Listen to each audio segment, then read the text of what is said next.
Welcome to the PacMag Parents Podcast. I'm Bree James, and on today's episode, we're chatting all things habits. Now, I want you to think about all the things you do every day without concentrating on them. For example, making tea, driving to work, brushing your teeth, the list goes on. The science behind how our brains are able to do this is interesting. And by understanding this, it can help you become more productive both at home and at work. So I'm going to welcome back internationally recognized professor of neuroscience, Mark Williams, to chat about habits and how much our day-to-day lives are controlled by them. So let's get him on Zoom. So tell me, Mark, what is a habit? Let's start there. Thanks, Bree. So a habit's actually a settled or regular tendency or practice, especially one that is hard to give up. That's sort of the official definition, but basically a habit is anything you do automatically that you don't actually think about. And most of what we actually do during the day are actually habits rather than being things that we consciously think about. So most of what we do during the day, we don't actually think about before we actually do it. Think about something like making the kids lunch in the morning before they go to school. Most of that you do just automatically, you do it and you chat to your children and so on while you're actually doing it. You're not actually thinking about what you're doing. It's automatic. It's something that you already know. So as soon as you put a knife in your hand, that then triggers you to say butter the bread, which then triggers you to put something on it, which then triggers you to actually close the sandwich and so on. And all those things we do automatically. So we don't think about it. And so they're all really habits. People sort of think about habits as these good habits or bad habits, but basically most of what we do is actually a habit rather than being something we're consciously considering before we do it. Because it's our brain's way of just, making things really easy, right? It's just... Yeah, so our brains aren't capable of actually thinking about much at the same time. So we're only able to think about one thing at a time. We can't actually multitask, although we'll talk about multitasking. What we do is task switch. So we switch from one task to another. And that's because our working memory, so the bit of our brain which is involved in our conscious awareness and the decisions we make, that is only really, really limited. So it's limited to what we call the magic number 7, which is 7 slots plus or minus 2, which is why in the olden days, before we had mobile phones, all phone numbers were either 5 or 6 digits long, because we could only hold that many digits in our working memory and then also dial at the same time, because that working memory also needs to be used to do things. So that's really limited, and that's our conscious. That's what we're aware of. So everything else happens automatically. That's all in our long-term memory, and that's stuff that we do automatically. And if you think of driving, that's a great example of it. So when we first learn how to drive, we can't do anything else. We get really flustered because there's all these things that we have to do, and it overwhelms our working memory. So we make mistakes and we hit the brake rather than the accelerator, or we can't hit the clutch and all those sorts of things. After a while, that's transferred to our long-term memory and it becomes a habit, it becomes automatic. And then we can start talking to the kids in the back of the car, or we can listen to the radio, or we can, talk on the phone, although you shouldn't, and do all those sorts of things while you're actually driving, because all of the driving is a habit. And that works really well normally, except for when something bad comes along or something changes. You hit a roadblock or you hit a detour, and all of a sudden you've got to think about, where do I go from here? How do I do? And then you've got to concentrate. You've got to go shush to the kids in the back of the seat or whatever, because you're actually concentrating for a little while. Because again, you've got to use that working memory. But most of the time when you're driving, you can do it without actually thinking about it. Yeah, and you're turning down the volume to find a park, that sort of thing. Yeah. And often people will park in a big car park or at a shopping centre, and they'll forget where they actually parked, because again, it's automatic and all that processes are automatic. So you actually haven't thought about where you parked. You got out of your car automatically. You didn't actually think about it. You walked into the shopping centre, and then 2 hours, 3 hours later, you come out and go, where did I park? Yeah, what level was I on? Yeah, and if it's a big multi-level thing, you can have all sorts of trouble. Yeah. Speaking from experience, I hear. So how much of our days are controlled by habits, Mark? Because I'm assuming most of it, if you're saying our brains can't handle too much information at the same time. Yeah, it's really hard to get a pinpoint exactly how much, but the research suggests somewhere between 40 and 70% of what we do is actually just habit-based. is actually just automatic, and we're not actually thinking about it. So it is a huge amount of what we actually do is just automatic, and we're not thinking about it, which is a little scary when you think about it. But Absolutely. most of what we're actually doing is habit-based rather than cognitively, a decision that we're actually making. Because I mean, I think one of the things that you notice with children is they either have, we've all got good and bad habits, right? So, but you notice that they may have some habits that you don't think are that good, that aren't going to be setting them up for life. And I notice many parents, they sit down at the dinner table, they've got the habit of putting that mobile phone there, or get up and you turn the television on. There's certain things that you kind of just do, but it's not really that good for you. So is there any tips and advice for, I guess having a good look at your habits and working out what you should do with them? Yeah, there is. So, I mean, you've really got to work out what you want in your life. All these habits are actually determining what your life's going to be like. So you've sort of got to start from the point of view of what sort of life do I want? And then how do I make that happen? And life doesn't really happen by you making big changes all at once. Life happens by all the little things we do every day. And so by changing those little things, you really can change big chunks of your life and big chunks of your future. It's sort of like savings. If you put $100 away today and then don't put any more money away, you're not going to save a lot of money. But if you put away $1 every day for the next couple of years, you're going to save a huge amount of money and be able to buy a car or whatever. So making those little changes is really important, but you've got to work out what life you want first and then make the changes in response to that. But the big thing is not to try and change your habits, because that's what a lot of people try to do. They try to change the actual behavior that they don't want.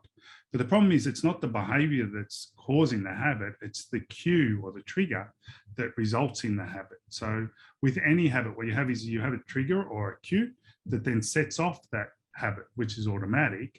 And then you get a reward from that, which is why it's reinforced and you do it again. So tell me about habits. Like, how do we form them? So with any habit, we have first the trigger, and then we have the behavior or the thought, and then we have the reward that happens at the end of that. So we need to get rid of the cue first, or the trigger that happens first, rather than focusing on the behavior. So most people will focus on the behavior. So if they want to stop eating chocolate and they want to start running more often, they'll go, all right, I'm going to stop eating chocolate, I'm going to run regularly. But that's not actually what you need to do. What you need to do is get rid of the cue that's actually causing you to eat the chocolate and whatever that happens to be. So getting rid of that cue. I was working with a CEO on being more productive, and he was having a lot of issues at home because he was working long hours, and then he was coming home and turning on the TV straight away and sitting down and watching TV and then having a drink and so on. And he was therefore not interacting with his family and his wife. And we wanted to get rid of that behavior. Pretty simple behavior to get rid of. It's really easy behavior to get rid of. What we did with him was we said, okay, you've got to just get rid of the cue. And his cue was when he walked in the door, he saw the remote control to his TV. So he turned on the TV. It was automatic to do that. And so we got rid of the remote control. We said at night, when you turn off the TV, take the batteries out of the remote control and put the remote control in the kitchen in the cupboard. So you'll actually go in and speak to your wife before you actually get the remote control out. It completely changed their relationship, because he would then get home to turn on the TV. He would have to go into the kitchen. So he'd go into the kitchen, start talking to his wife. He'd usually get a glass of wine for he and his wife, and they'd start chatting. And before he knew it, they'd sort of had dinner and they'd gone to bed, rather than him sitting down. And so he got rid of that cue. And that's what we really need to focus on. And most people in this area will focus on the behavior or the thought rather than the actual cue itself that's causing that response. We actually learnt this originally because we learnt this originally because a habit actually is also, from a neurological point of view, it's also can turn into an addiction. So addictions are really just habits that impact on our lives negatively and we want to get rid of. So they're actually the same, neurologically the same thing. And we used to have huge problems. We still do have huge problems curing people of addiction, because you'll get someone who's severely addicted to, say, a drug or alcohol, put them into a rehab unit and cure them of that. But then as soon as they go back home, they relapse. And about 90 and 95% of alcoholics and drug takers relapse when they go back into the environment. When we had the Vietnam War, there's a huge number of the vets who were addicted to drugs when they're actually over doing fighting and so on, which was, a horrendous time. And when they came back, 99% of them were cured overnight because of the fact that they no longer had the cues that were causing that addiction. They were all over in Vietnam and they're all related to the war. So most of them were actually cured. There were some that weren't, and there was PTSD and these things that caused other traumas. And I'm really sorry for those people who suffered when they got back. But a lot of them, most of them actually got cured. And so that made us realize that it's actually that cue. It's not actually the behavior. So we've got to get rid of the cue. And that's how you do it in your normal life. And so what you really want to do is say with running is attach that running to some cue. So if you want to run in the morning, you say, as soon as I hear the alarm, I'm going to run. But you don't want to make it hard for yourself. So what you want to do is say, as soon as I hear the alarm, I'm going to put on my running gear and I'm going to walk out the front door. That's all you have to do. And of course, by the time you actually put on your running gear and walk out the front door, you're probably then going to go for a run because you've already got out the front door. You go for a run. It doesn't really matter how long it is. But what you actually got to focus on is when the alarm goes off, I put on my running gear, not when the alarm goes off, I'm going to go for a 10K run. Because going for a 10K run is too big a thing. And that's not going to be cued by that cue. What's going to be cued is the first response, which is putting on your running gear. When you put on your running gear, of course, then you're going to feel like going for a run. When you walk out the door, you're like, well, I'm already out here. I might as well keep going. And then you'll start running. Once you've run 100 meters, you're going to go, all right, I can run another 100 meters. I can run another. And then you'll actually do the running. So it's all about breaking it down into little steps and working on those triggers. Ignore the behavior, just work on the trigger. Either get rid of it if you don't want to do it, or create a new trigger, something that already triggers something else, but you use it to trigger this new behavior that you want to do. That's great. So realistically, we can have good triggers or bad triggers. So, if we want to get rid of a behavior, get rid of that trigger, like hiding the remote. But if we want to have a good trigger, put the shoes next to the alarm clock. So as soon as you wake up, you're changing that behavior. Come on, go. Yeah. And make it easy. So whatever you want to do, make that really simple. So you only have to do the first bit. I remember I was working with someone who wanted to swim regularly. And so we said, all you've got to do is get in your bathers and go and hop in the pool. Now, of course, by the time she hopped in the pool, it would be pretty silly for her to then get out of the pool and get dressed and come home again. So as soon as she hopped in the pool, then she'd start swimming. And she was like, before she knew it, she was swimming 2 kilometers a day, multiple times a week, because of the fact that she was just all she needed to do, all she wanted to do was put on her swimming gear, go to the pool and hop in the water. Which is an easy thing to do, right? Yep. Whereas swimming 2Ks multiple times a week, that's a hard thing to do. Yeah. So focus on that really easy thing. So I love that because we can, how could we use that with our kids? When they see an assignment, I guess it's just sit in front of the computer and. Yeah, sit in front of the computer and write the first sentence. First paragraph. Yep. Yeah. Then once you've got that first sentence, right, you're going. The hardest thing with writing anything is you get a blank page. And you don't know where to go. Whereas if you say, all you've got to do is write one sentence, they'll of course go, oh, okay, write the sentence, but everything will come flowing and they'll start going and they'll keep going on it, And with maths homework, all you got to do is the first question. But of course, once they've done the first question, it's like, well, I might as well keep going while I'm sitting here. And you'll find that they will keep doing it. All you got to do is open your homework book, or all you've got to do is open your diary to check what homework you've got to do, because of course as soon as you do that you go, oh, I've got more homework than I thought, I better start on it today rather than waiting for tomorrow. Because it's pretty easy to to, I guess, form those habits. How long does it actually take, though, to form a habit that you want to have? Some people say it takes 30 days or 90 days. Yeah, that's complete nonsense. Yeah. So you can try, especially if you're focusing on the behavior, you can do it as many times as you like, and it will never actually become a habit. So you can do it 60 times, 70 times, 80 times, 100 times, and it won't become a habit unless you've got some trigger that will actually trigger that behavior, because you need that trigger. And that's why all of those systems don't work, because doing it 60 times, you might have the discipline to do it 60 times, but then if you don't have the trigger that's actually causing the behavior, it will never become automatic. So it's never going to become a behavior. It's always going to be based on your discipline and all of our disciplines fall off occasionally. So you need to create a trigger that's going to cause that behavior to be automatic rather than be based on some sort of discipline, which is why those days or whatever don't work. As soon as you've got the trigger causing the behavior, it's going to work automatically. And that can happen very, very quickly, depending on how how regular that trigger is. So something like, if you do set your alarm every morning, then linking something to your alarm going off is going to be much quicker than, say, something that you don't do regularly, and therefore you may forget that to trigger it with that, that trigger. So you want triggers that you've already got established that happen every day, and then of course that will trigger the behavior.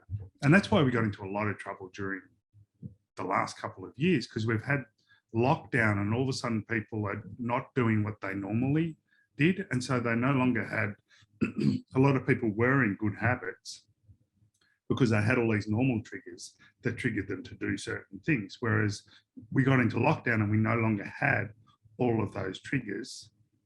We had a whole bunch of new triggers that we then set up behaviors associated with those new triggers, which weren't so good often. And we've all got into really bad habits all of a sudden.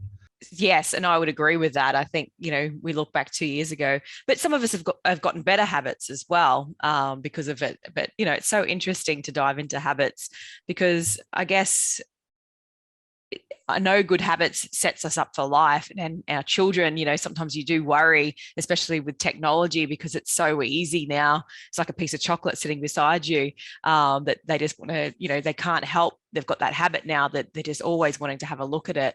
Any advice on that with children having that habit? Yeah, so devices are so addictive because they do the triggering so well. And the rewarding as well. Yeah, and the rewarding that goes at the end. But the triggers, the crucial thing that you got to get rid of, and the triggers are notifications. So the triggers are the likes, the triggers the notification that you get little buzzes and so on that you get, and those trigger you to then look at your email, or trigger you to look at your Facebook, or trigger you to look at TikTok. And so what we need to do is get rid of those triggers. So if you get rid of all your notifications, if you get rid of all the buzzes and so on from all of your apps, so on both of my kids, they both have mobile phones, but we've turned off all the notifications so they don't get those triggers. So they decide when they're going to look at Facebook or whatever, they decide when they're going to look at their Messenger. For example, Messenger is probably one of the worst, right? Because it's constantly buzzing them. My daughter especially, right? She's getting hundreds of messages on all the different groups she's on. If she was getting those buzzes all the time, she would be on Messenger all the time, but she's not.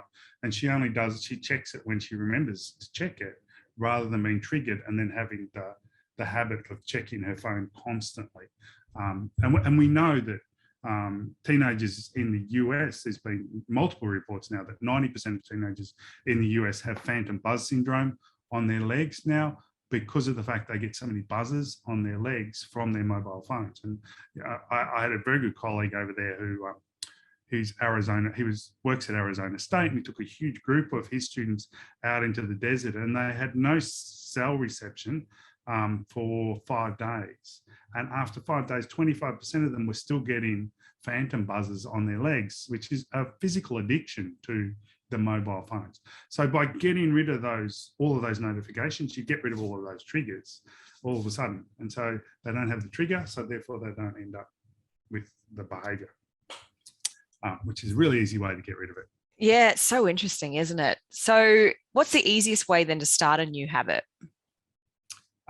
A is to make it easy, which we sort of talked about before, which is break it down so that all you've got to do, if it's something that is difficult, that's a big thing to do, make it really easy by just saying you've only got to do a small bit of it. You just got to put your shoes on, or you've just got to get in the pool, or you've, something like that. The second one is, we're also making it easy, but by making it easy so it's there. So at the beginning of lockdown, I decided I needed to stop looking at the news because it was all depressing, and I wanted to play guitar more often. Now my guitars were all in the cases, and the strings were actually quite rusty because I hadn't played them for a while. So one of my guitars, my acoustic guitar, I took it out of the case, I restrung it, and I put it on a stand right next to the chair that I sit at dinner and at breakfast, next to the dining room table. And so then every morning when I got up, I would eat breakfast and the guitar was right down, and I'd pick it up and just play it. And then every evening after dinner, because we'd eat dinner together, which is a lovely thing about lockdown, we'd get to eat, everyone would be there for dinner. And then at the end of dinner, I'd pick up the guitar and play it. Now my daughter's also playing the guitar because she keeps picking it up and playing it, and I've been teaching her different songs. And I still play it, and I play it much more regularly than I ever have before because it's easy, it's right there. Whereas if it was in my case, no matter what the triggers were that I used to try to get myself to do it more regularly, I'd then have to go and get it out of the case and tune it and yeah. So you've got to make it really easy for yourself to actually do whatever the behavior is you want to do as well. And then if you want to get rid of bad behaviors, you've got to make them hard. So, I mean, a great example is chocolate. If you want to stop eating chocolate, you just get rid of all the chocolate from your house, because it's really hard to eat chocolate. Because if you want to eat chocolate, you've got to drive down to the supermarket and buy chocolate. So if you get rid of it from your house, you're not going to do those late night binges and things like that, because it's just not there. It's just not available. So we've got to make the bad habits hard. And then we've got to make the good habits, the habits that we want, really easy, and get rid of the triggers if you can get rid of them. You know, things like eating chocolate's hard because the triggers usually, I've had a hard day, and you can't really get rid of hard days, right? Or the kids have really been bratty today or whatever, right? And so that's really hard to get rid of. So you've got to get rid of the actual thing itself. Whereas other triggers you can get rid of by just eliminating them out of your environment, or setting up new triggers or using triggers you've already got to set up these new behaviors. I love it. Any parting words for those listening right now that are wanting to help their family with habits or themselves with habits? I think it's just really important to constantly be reflecting on where you want yourself to go and where you want your family to go, what sort of lives you really want to lead, and then decide how you're going to get there, because it's not something that you can do overnight. It's something that takes a long time, and it's something that you've got to work on constantly. And I think it's something we need to reflect on regularly. I think a lot of us just get into bad habits because we're not reflecting on where we want to be in 5 years' time or where we want to be in 10 years' time. And so I think that's a really important thing to do. I know people do it in business a lot. You know, where do I want to be in my career and those sorts of things, but they don't think about it for their family. And I think it's a really important thing to do on a regular basis. Just think about where you want to be, not who you want to be like, but rather where you want to be in 5 years' time and 10 years' time, and where you want your family to be. It's so true. Well, thank you so much, Mark, for your incredible insights as always. I hope you got lots out of listening and forming some habits, and maybe you're a little bit, I guess, inspired to have a look at your habits and do some change. But thank you so much for being on the show. Remember, any important links can be found in the show notes. But thanks again, Mark. Great to have you. Thank you for having me again, Bree. Well, until next time, happy parenting, and don't forget to tell everyone you heard it on PackMag.